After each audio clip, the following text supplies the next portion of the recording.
Notre Dame's offense has been really good for most of the season, but they had to make some key fixes during the bye week, and the Boston College game is the perfect chance for CJ Carr and the Irish offense to find their rhythm again before the playoff push. Plus, there are some interesting rumors swirling about who will and who won't be back for next season. We're covering all that and more on today's Mailbag.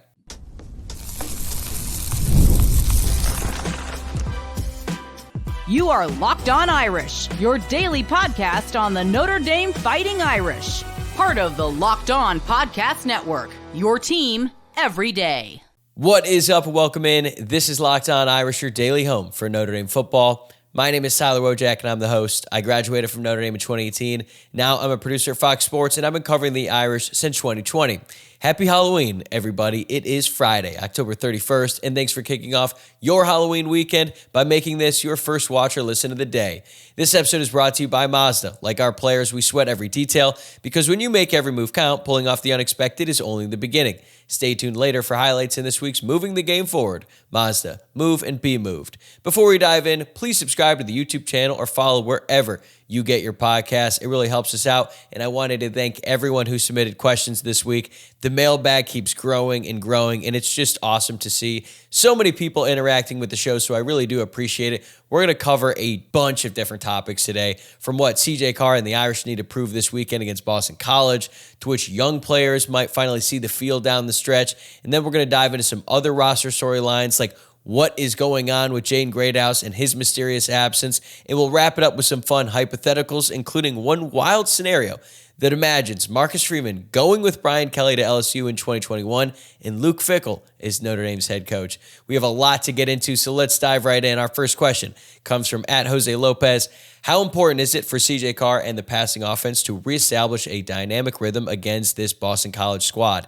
And will any team remaining on the schedule challenge the run game enough for the passing offense to have to bring their absolute A game? I think it's very important that this group gets back to playing to their full capability. Like, remember when they rattled off 40 points against Texas A&M, and then they had 56 points in back-to-back games against Purdue and Arkansas? I came on this show and said that they should put up 40 on every single team left on the schedule except maybe USC. Well, they have not done it a single time since I said that. So that's on me. I take full accountability there. The offense clearly heard me, and they decided to spite me, and that is exactly why they have not played to their full potential in recent weeks. Now, in reality, a big part of that has to do with the fact that they've just left so many points on the board.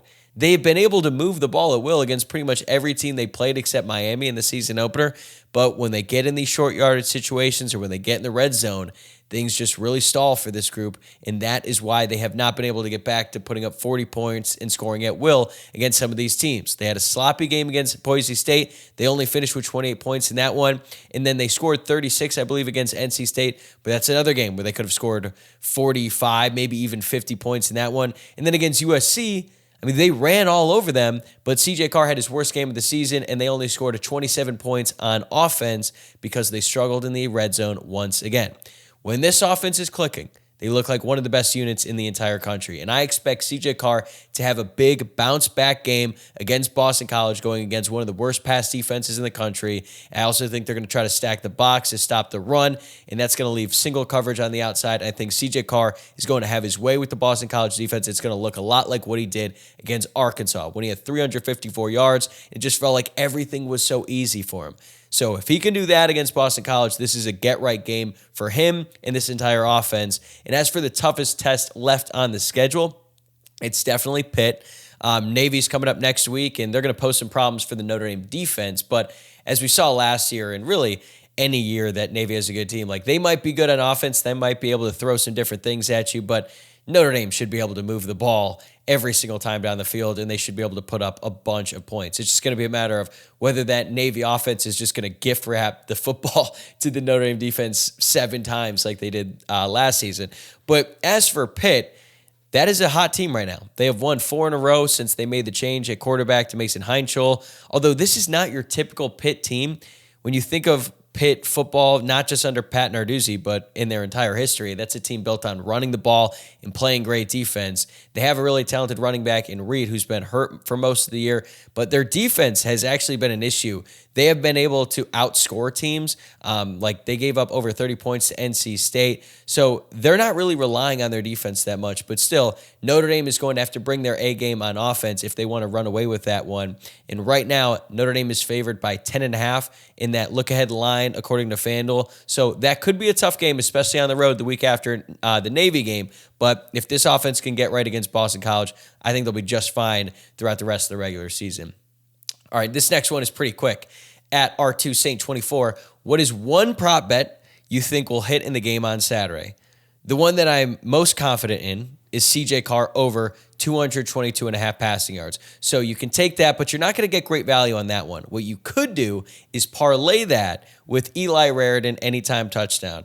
I talked about it on the preview show yesterday. It is insane to me that we are reaching the end of October and Notre Dame tight end does not have a touchdown this season. And Eli Raridan has actually played really well. He's had a really good season. I think he's had a couple tough moments, like he didn't play great against USC, and he didn't play great in that first half against Miami, but then he was able to make up for that with that huge catch late in the game, and he had been playing really good football as of late, but he still just hasn't been able to find the end zone. He's been close a bunch of times. I think he probably has been tackled inside the 5 more than anyone on this entire roster. So I'm expecting him to finally get in the end zone. I think he's going to be the answer to a lot of their issues in the red zone, and he is plus 240 right now for anytime touchdown against Boston College. So if you parlay that, CJ Carr over 222.5 passing yards with Eli Raridan anytime touchdown, you're getting plus 388 for those odds. I think that's great value. I think that's going to hit. So I hope you hit it, and I hope you bet it on FanDuel. All right, next up, Bob Helland, 447.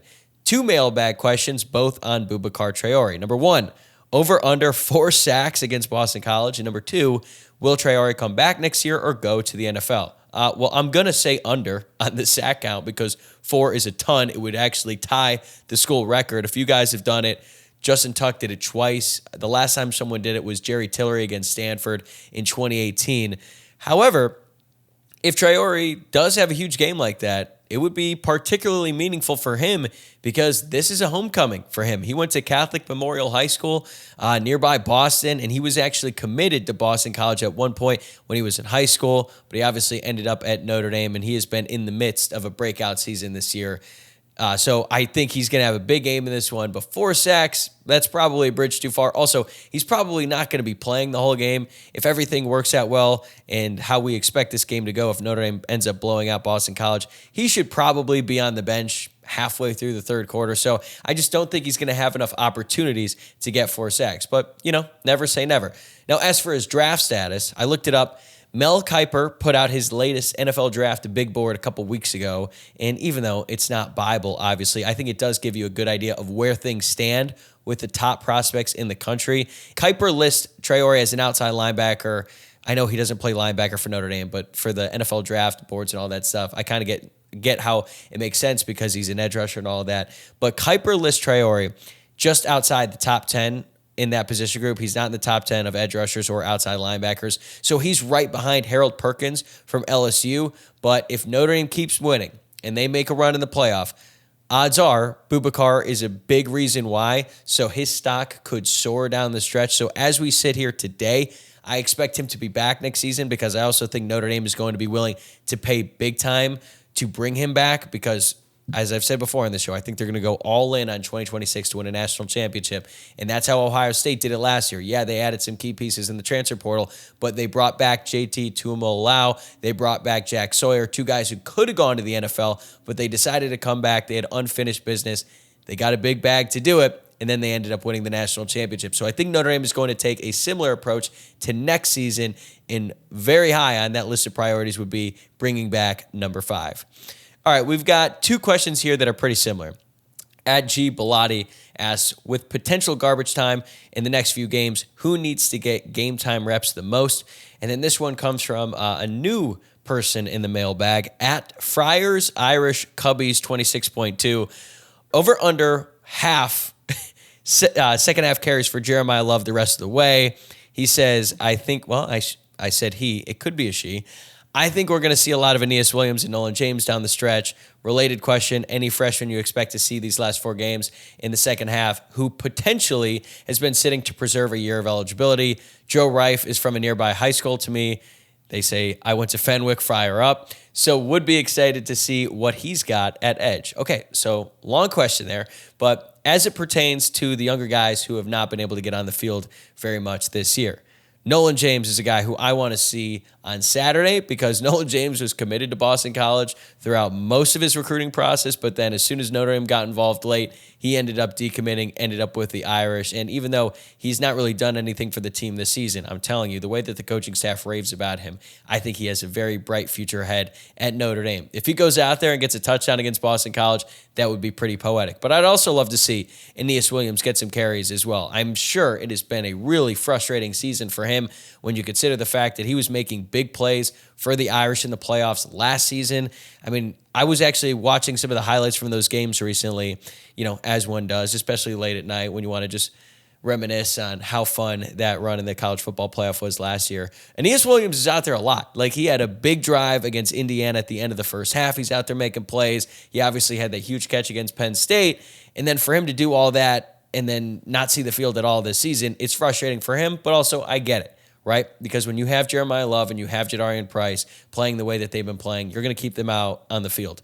Anytime that Love or Price comes off the field when the game is still in balance, the opposing defensive coordinator is going to be just out of his mind with joy. So it's unfortunate for Aeneas, but I do think he's going to get some reps here at the end of the year. He's also healthy now. He was dealing with a pretty serious elbow injury that he suffered during fall camp. So I think you're going to see a lot more of those two guys down the stretch here. And as for another guy who needs to get some reps, it's Kenny Minchey.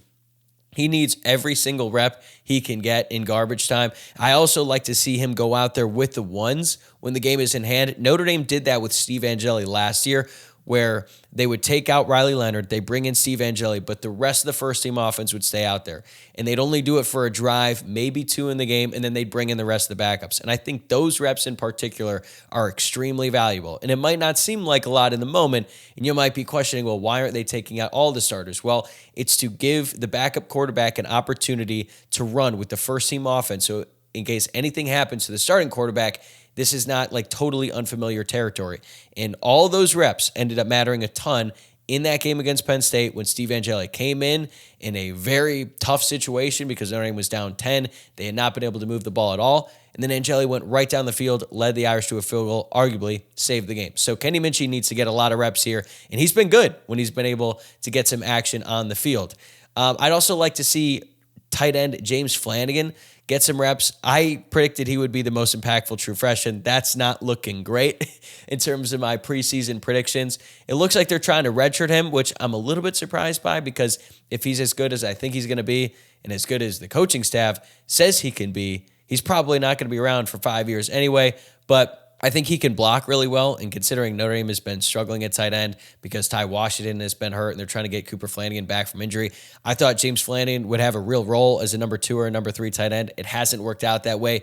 Maybe that starts to change here in the second half of the season. But on defense, I would love to see Mark Zachary get more run and give Christian Gray a break because Marcus Freeman even admitted Gray's been dealing with injuries all season long. He played pretty much every snap against USC, so get Zachary out there. He's been developing nicely after a rough start to the year.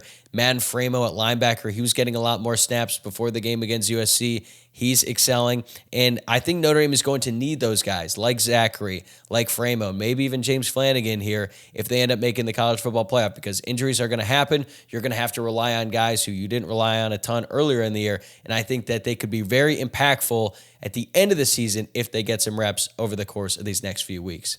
All right, we've talked a lot about who needs to step up. Now let's talk about who might be back next season. So coming up next, the latest on Jaden Greathouse's injury and a name that fans would love to see back on the Notre Dame sideline. This episode is brought to you by Mazda's Moving the Game Forward. For those who believe it's not just about playing the game, it's about redefining it. There are moments that do more than put points on the board. They move crowds, move culture, and keep moving the game forward. This week's moment that moved the game forward is Jadarian Price's kickoff return for a touchdown against USC to take a 27-24 lead. The team needed a spark in the worst way, and Jadarian Price came through. USC had a bunch of momentum after a big touchdown pass to Jacoby Lane, but Price punched right back with an even bigger touchdown to put the Irish up by 3, and they never looked back. That's what keeps fans and players alike moving forward. always chasing the next great moment. When you follow what moves you, the unexpected is only the beginning. And just like there's more to every highlight, there's more to a Mazda vehicle. Mazda, move and be moved. Okay, welcome back to the Friday Mailbag. This is Locked On Irish. And for this next question, I got three versions of the same thing, okay? So at Mitch Matt Irish, at Fisher3T0, and at Black Cypress Solutions all asked some version of, is Jaden Greathouse really hurt, or is he sitting out to save eligibility in transfer? So when Jaden Greathouse was first listed as questionable for the Boise State game, a lot of fans freaked out and assumed that he was gone. I understood the timing was weird, right? Because he had played the first 4 games of the season. I think we can all admit those first 4 games did not go as we had expected with Jaden Greathouse, right? He's coming off 2 of the best performances of his career in the college football playoff to close out 2024, and 2 of the best games that we have seen from a Notre Dame wide receiver in some time. So the expectations for Greathouse going into 2025 were really high. But he didn't really produce all that much. He wasn't targeted a lot. He was splitting time with Will Pauling, the transfer. But I was adamant that he was not going to transfer at the time because he did the player walk and he was on the sideline for the Boise State game. And that made me believe the injury was real. And I was told that he would likely be back against USC. My thinking was if he was going to transfer, then he wouldn't even be out there on the field. Right? He wouldn't be on the player walk. He wouldn't be a part of the team because last year when Jane Mickey decided he was going to transfer after 4 games, he was off the team. He watched that game against Louisville in the stands. But then Jaden Greathouse didn't play against USC. I thought that was strange considering I expected him to be back for that one. I thought it was an all-hands-on-deck type of situation because it was USC, big opponent, ranked game, all that stuff. But given the fact that it's a nagging hamstring or thigh injury, I could kind of understand why they wouldn't want to play him because the conditions were so poor on the field, and that's probably an easy way to re-injure whatever soft tissue injury he's dealing with, right? Because it started pouring down rain, it was slippery, windy, just not great when you're trying to get back from an injury. But now he's listed as just out, okay? He's out for the game against Boston College. And I have no idea what the explanation is because at first, it was a minor injury that was going to keep him out for 2 weeks, and now it's been 5 weeks because he had the bye week last week as well to recover from this. And if you watch him walk around on the sideline, I don't really see a brace or a wrap. Maybe it's underneath his pants, but he doesn't walk around with a limp. And again, if he had already made up his mind that he was transferring, I really don't think Marcus Freeman would keep him around. So maybe it's possible that he is trying to redshirt this season. And maybe the coaching staff, they've already decided. But if he's going to redshirt, maybe he comes back next year. And maybe the same line of thinking is being applied to defensive back Devontae Smith, who's also been dealing with a nagging injury, and he's been listed as questionable week in and week out. Both guys could redshirt and not play the remainder of the regular season, although Devontae Smith, I believe, could play 1 more game to reach that 4-game max in the regular season. And then they could both play in the college football playoff if Notre Dame ends up making it. Because if you play in the playoff, it does not affect your red shirt that year. It still would be odd to me that Jaden Greathouse would play the first 4 games, and then they would basically shelf him for the rest of the regular season, and then they'd bring him back for the college football playoff. So I'm not sure. It's honestly a very odd situation. I'm surprised that nobody has asked Marcus Freeman directly. Hopefully we get some answers here soon, but as long as he's on the sideline and as long as he's participating with the team and doing all this stuff, I'm going to assume that he's on this team for this year and beyond. But I have to admit, I was very confident he was going to be fine. He was going to come back this season when I first heard about the injury. But now that it's been 5 weeks, I really don't have a great answer. All right, this next question is about another wide receiver. At Chase Keller 5425 asks, Jordan Faison has been awesome so far this year. Is there a chance that he enters the NFL draft after the season? Faison has been amazing for the Irish this season. There is no doubt about it. He has far exceeded my expectations, but I don't think you have to worry about Jordan Faison entering the NFL draft after this year.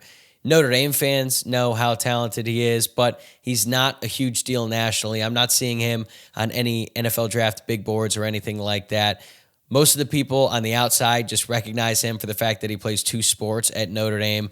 He's 5'10", 183 pounds, so he definitely doesn't have elite size for the NFL or anything like that. And even though his production this season has been better than what we expected, he's not anywhere near the top of college football. Like, he's tied for 109th in receiving yards across the country. He has 2 touchdowns. So I expect he's going to be back next year.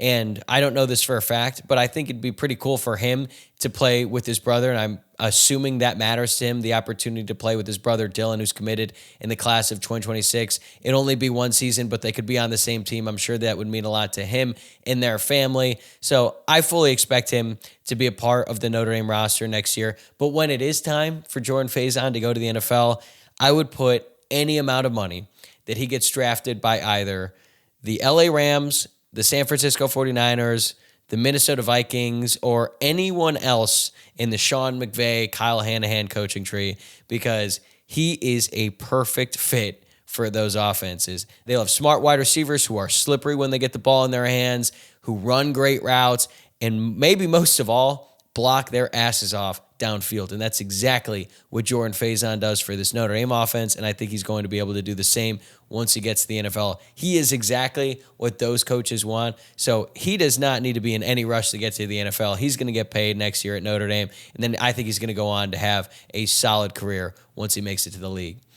All right, next up, Chris Kozicki. Al Golden could be out of a job after the season. Do you see a scenario where Notre Dame would bring him back? Anything is possible in the coaching carousel, but I highly doubt it. Not after just 1 season. Obviously, things have not gone as planned for Al Golden in his return to the NFL. Not only did the Bengals lose Joe Burrow to injury in week 2, I believe, to turf toe, they also have the worst scoring defense in the league. But obviously, that's not all Al's fault. They don't have very many good players on that side of the ball because they put pretty much all of their money into the offense, and they were also one of the worst defenses in the league last season. As a matter of fact, the defensive coordinator that the Bengals fired at the end of 2024 is now with the Indianapolis Colts, and they have one of the best defenses in the league. So it's not about the coordinator as much as it is the players. They just don't have that many good, healthy players on that defense. And this is where Al Golden wants to be. He wants to be in the NFL. He wants to be a defensive coordinator, and he's very good friends with Zach Taylor, the head coach of the Bengals. I just don't see a scenario where Taylor would fire him after 1 season, and maybe the Bengals decide to clean house, but that's not really how the Bengals operate. I mean, they had Marvin Lewis as the coach there forever. They are very slow to make big, sweeping coaching decisions. They're a very cheap organization, so I don't expect them to clean house this season after, again, they don't have their best player, their quarterback, for the entire year. So I'm not expecting a big move like that, and I don't think Taylor is going to fire him after 1 season. But if things go really poorly again next season, once all those guys are back, and if they still struggle, then maybe he gets let go, and then we'll have a decision to make. Because in that case, it would be 2 years removed from his time at Notre Dame, and who knows what's going to happen with Chris Ash, right? So I think I'd be more open to the idea of him coming back after 2 years away. Not to say that I wouldn't love to have him back. I just think from a timing perspective, when you make a decision like that, when you take a chance and you go to the NFL and you leave a situation where Al Golden was really comfortable, like he was highly compensated, had a great gig at Notre Dame, and I genuinely believe that he loved it coaching Notre Dame, you don't just do that and you're ready to go back on it immediately, right? Like, he is going to give it his all to make it work with the Bengals and in the NFL. So if he decides he wants to come back in a year or two from now, I'm sure Notre Dame would love to have him, but who knows, man? 2 years in college football and the NFL and coaching carousel and all that, that's a really long time. So who knows what's going to happen. All right, up next, we got a question from John Michael. Why does Notre Dame continue to use ACC officials for home games? Who is responsible for assigning schools for independent teams, the school, or the NCAA? So I looked this up. For Notre Dame home games, the officials are determined by the conference of the away team. And considering Notre Dame plays a lot of ACC teams, that's a big reason why they get a lot of ACC refs.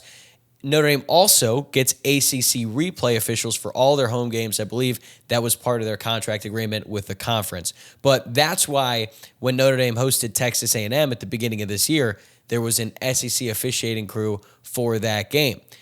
Greg Sankey, the SEC commissioner, was also at that game, which is honestly kind of wild when you think about that, because the SEC had a huge marquee matchup that weekend as well. It was, I think it was Georgia-Tennessee that night in Knoxville, and Sankey was at Notre Dame instead of Knoxville, Tennessee. but he saw quite a show from his officials because they missed an egregious holding penalty on Donovan Hinish on the 4th and goal play there where Texas A&M scored the game winner. But I know a lot of fans complain about the ACC officials, and I get it. The SEC and the Big Ten officials are considered the best in the country because those two conferences pay the most, and if they pay the most, they attract the best referees, like the best talent. But as we've seen, SEC officials aren't perfect, and they've had some really, really bad screw-ups this year. If you watch the Auburn-Oklahoma game, that was a mess. Auburn got robbed in that game, and then Auburn got robbed again at home against Georgia. There was this big controversial, was it a fumble, was it not a fumble, as Jackson Arnold, the quarterback for Auburn, was going into the end zone. It would have put the Tigers up 17-0, but they decided to rule it a fumble. I was surprised that they made that call, and then Georgia was able to cut it from what would have been 17-0 to 10-7. Georgia ends up winning that game and covering. The SEC actually wrote a letter of apology to Auburn because of the missed calls against Oklahoma. So officiating in college football is just broken. It's broken in every conference. I think they need to create a governing body so that they're not working for specific conferences, but the issue with that is officiating is sort of a regional job, right? Because if you're a referee, that's not your full-time job. As a matter of fact, one of our old neighbors down the street from my parents' house in Louisville, he was an SEC referee at one point, and he worked a normal job for his entire life, but then on the weekends he would travel. But these refs don't want to travel that far. So if you join this governing body, they don't want to be put in a situation where they're living in Louisville and they're being sent to, Berkeley to call a Cal game. So that's why they work for specific conferences, so they're not traveling that far from home.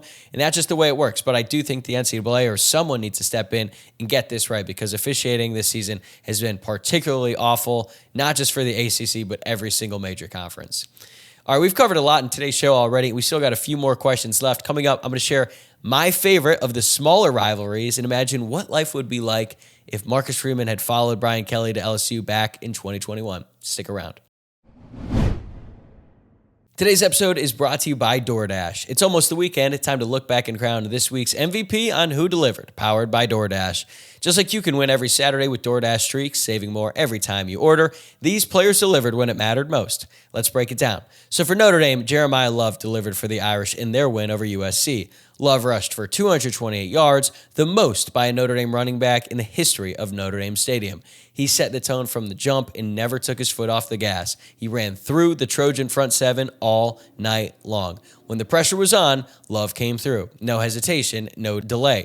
And just like Jeremiah Love delivers for Notre Dame, DoorDash delivers your Saturdays. With DoorDash Streaks, you save every Saturday you order, stacking up all season, and you can save up to $250, including $100 in DoorDash credits. Order this Saturday and keep the streak alive. Fuel your game day only with DoorDash. Terms apply. Promo period through November 18th. Today's episode is also brought to you by FanDuel. The NBA is back, and there's no better place to get in on the action than FanDuel, the official sports betting partner of the NBA. Even if you missed the start of the game or want to ride the hot hand, FanDuel has live bets on everything from who will score next to fourth quarter comebacks.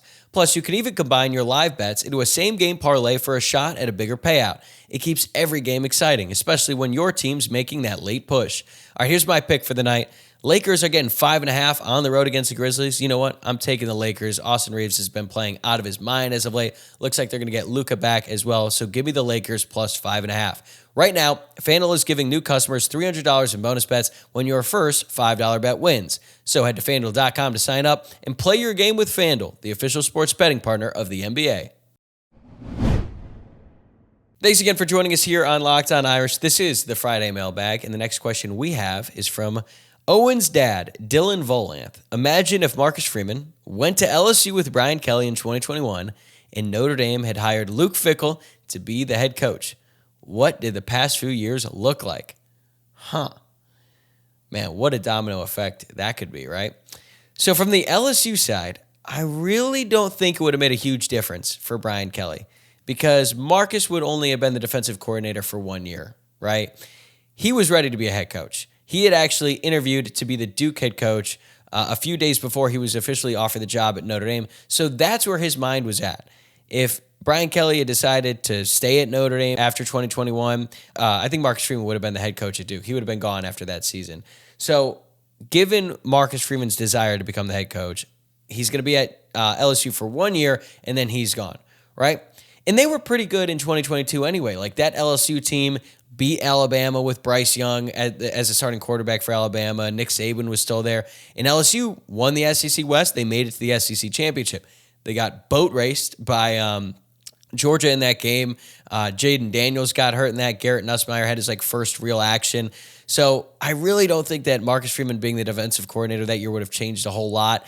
Maybe Brian would have made a better hire after Marcus Freeman had left, but I doubt it. So I think the result would have been the same for Bayou Brian. Maybe he gets one extra year, but I think things were trending this way no matter what because Brian Kelly himself had pretty much checked out of the job, or at least checked out to the extent that you can and still be a head coach of a major Division I program. Now, as for Notre Dame, if they had hired Luke Fickell, that's really difficult to project because I like Luke Fickell. I think he's a good coach, but he's 15-19 with Wisconsin. Although, if you were going to defend Luke Fickell, you'd point out the fact that Wisconsin has not bought in from an NIL standpoint, so he just doesn't have a roster good enough to compete with the top teams in the Big Ten. However, Luke Fickell did hire Phil Longo to be his offensive coordinator in his first year at Wisconsin, and everyone knew that wasn't going to work. And then he tried to bring in Tyler Van Dyke to be his quarterback out of the transfer portal. Tyler Van Dyke wasn't very good anyway, and then he got hurt, so he didn't really have a quarterback at all last season. So it's just gone from bad to worse for Luke Fickell at Wisconsin. But there's also another key factor here that people don't really talk about. Marcus Freeman basically poached Luke Fickell's entire staff. Mike Denbrock was Fickell's offensive coordinator when they made it to the playoff. Gino Guidugli was the quarterback's coach. Mike Brown was a wide receivers coach. Brian Mason was the special teams coordinator with Cincinnati when Freeman was there under Fickell, and then he went to Notre Dame for 1 year, and now he's with the Indianapolis Colts. So Freeman basically took all the good coaches that Fickell had on his staff, and he was a defensive coordinator. Well, now he's the head coach. So I think it's a fair question to ask, would all of those guys have followed Fickell to Notre Dame because Marcus Freeman would have been the DC? Would Gino Guidugli still be the quarterback's coach at Notre Dame with Luke Fickell? Would Mike Denbrock have left Cincinnati to go to LSU to be with Brian Kelly, or would he have come to Notre Dame? I think he would have come to Notre Dame. So you're looking at a completely different scenario where Fickell has all of his best assistants and he's at Notre Dame. It's just really hard to project, right? Because I still can't forget that Fickell has just done such a poor job at Wisconsin, but I think he would have done a much better job at Notre Dame because he would have had a better staff around him. I'm just not sure if Notre Dame, the university, would have backed Luke Fickell the same way that they have done with Freeman. Freeman is such a likable guy, has so much charisma, has so much buy-in from the university. I think they would have embraced Fickell for sure, but there's just a different level of buy-in with Marcus Freeman, and he is such a tireless recruiter. He's been able to bring so many talented players to the team via high school recruiting, the transfer portal, and I don't really think of Luke Fickell as an elite talent acquisition guy. So I think things would have gone much better for Luke Fickell at Notre Dame than it's gone for him at Wisconsin, but I don't think that he would have been able to make a run in the college football playoff yet. I think it's possible that Notre Dame could have made an appearance in the playoff with Luke Fickell as the head coach, maybe even last year too, just with the guys that they had coming back already that had been around the program for a while. But I don't think that team was making it to the national championship with Luke Fickell as the head coach, just based on everything we had. But safe to say, it's worked out for everyone except Luke Fickell and Brian Kelly. Very fun hypothetical, though, to think about. And as a matter of fact, before we move on to the next question, I know one person in particular who is listening to this podcast who advocated for Fickell for 3 years. He said that Notre Dame made the wrong hire with Marcus Freeman, should have been Fickell, and he had lived and died by that take until about last December. So we're doing all right. Next up, Kellen Carney, 810. What is your favorite of the smaller rivalries? Purdue, Michigan State, Pitt, BC, Navy, etc. And Nathan Coleman, 45, asks, where does BC rank on your list of Notre Dame rivalries? Look, man, I missed the Michigan State game a lot. I really hated them growing up because one of my friend's older brothers was a big Michigan State fan.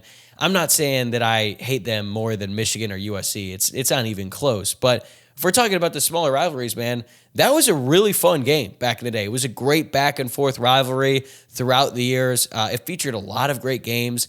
I mean, that loss in 2005 was devastating, but it was a really fun game. Went into double overtime.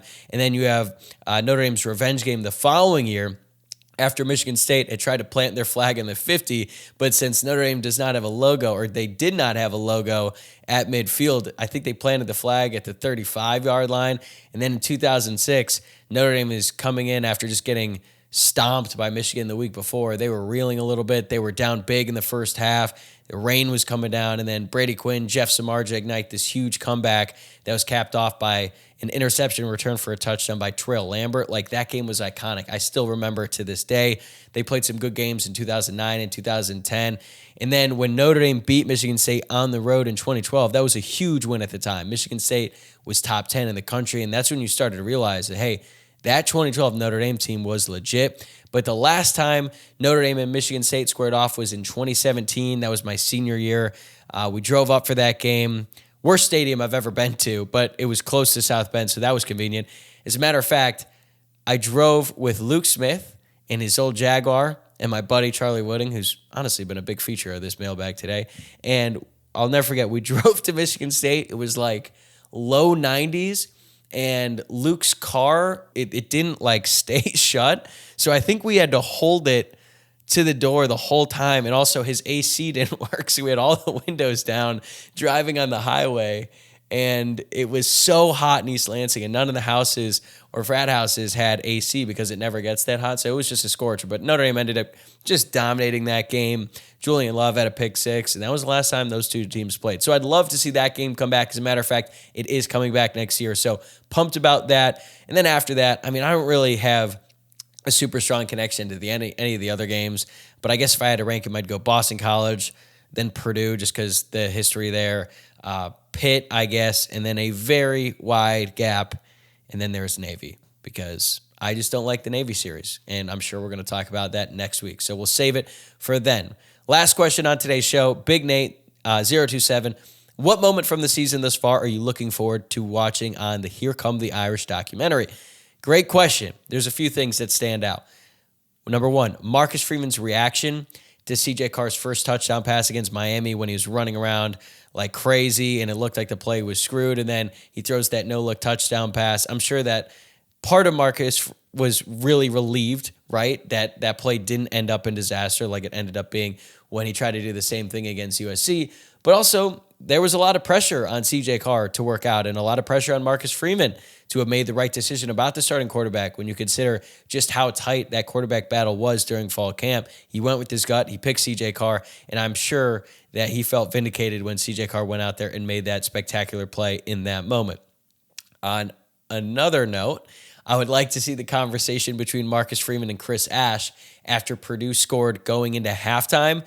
Now, they would never show it in the actual documentary, but I'm sure that Marcus Freeman just lit into Chris Ash because they had that long weather delay and the defense was getting shredded. Then they come out and then they give up an easy touchdown in like 5 plays. Purdue goes the length of the field. But then after that moment, the defense turned a corner. So was there something said on the sideline that changed all that? I don't know, but I'd love to find out. Another example of Marcus Freeman not being the happiest guy in the world. I would love to get just an uncut, unfiltered shot of Marcus Freeman screaming at the officials during the NC State game after they called a roughing the passer penalty on Jason Onye that wiped off an interception by Jalen Steed. It was probably the most mad I've ever seen Marcus Freeman on the sideline. The only other time I could think of where he was even close to that was against Virginia when he was pissed off that they called the fake punt off because of a penalty, and he said that he'd already talked to them before that, but man, he was riled up, and I would just love to hear what that conversation was like. And again, has to be uncut, no beeps, because if it was just like, mother, beep, beep, beep, we probably wouldn't be able to decipher anything he was actually saying. So I want the real, raw swear words, but again, it's probably not happening. But is there another moment? I would say the time period in between Jacoby Lane's touchdown for USC when they took the lead, and then all the way through Jadarian Price's kickoff return for a touchdown. Just that entire couple-minute span when the team is just kind of down because they just give up this huge touchdown.